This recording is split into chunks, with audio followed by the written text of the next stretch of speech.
तो हेलो दोस्तों, स्वागत है आपका हमारे यूट्यूब चैनल में। आज मैं आप लोगों को मोदी सरकार के लगभग पिछले 10 सालों में जो भी उन्होंने देश की संपत्ति या धरोहर को प्राइवेटिज्म किया है या बेचा है या फिर लीज पर उठाया है, उन सभी चीज़ों के बारे में एक के बाद एक करके बात करेंगे। तो शुरू करते हैं। सबसे पहले बात करेंगे हम कोल इंडिया लिमिटेड के बारे में। जनवरी 2015 में सरकार ने OFS मतलब ऑफर फॉर सेल के माध्यम से कंपनी में अपनी 10% हिस्सेदारी बेची। वर्ष 2023 और अन्य सरकार भी समय समय पर OFS के माध्यम से अपनी हिस्सेदारी बेचती रही हैं। सेकंड है हमारा steel authority of India limited. हालांकि सरकार ने पूरी तरह से इसको नहीं बेचा है, लेकिन समय समय पर OFS के माध्यम से कुछ परसेंट की हिस्सेदारी बेची गई है।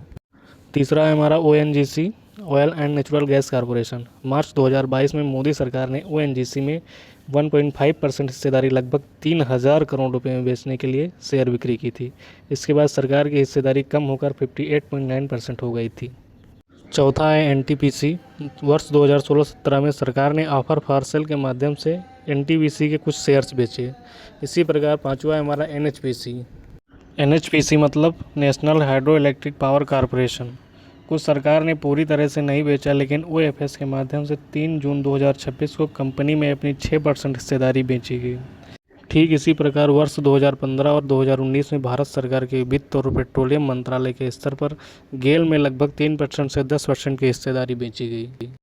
और ठीक उसी प्रकार मोदी सरकार ने अगस्त 2015 में ऑफर फॉर सेल के माध्यम से इंडियन ऑयल कॉरपोरेशन में अपनी 10% की हिस्सेदारी बेची, जिससे सरकार को लगभग 9,300 करोड़ रुपए की आय हुई थी, जिसका मकसद सरकारी खजाने में रकम जुटाना था।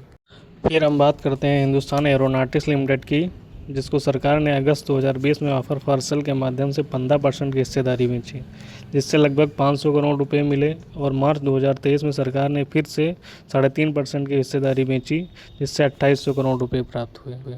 अभी ऐसी बहुत सी कंपनियां हैं जिनमें मोदी सरकार ने OFS के माध्यम से अपनी हिस्सेदारी बेची है। तो आज इतना ही। धन्यवाद।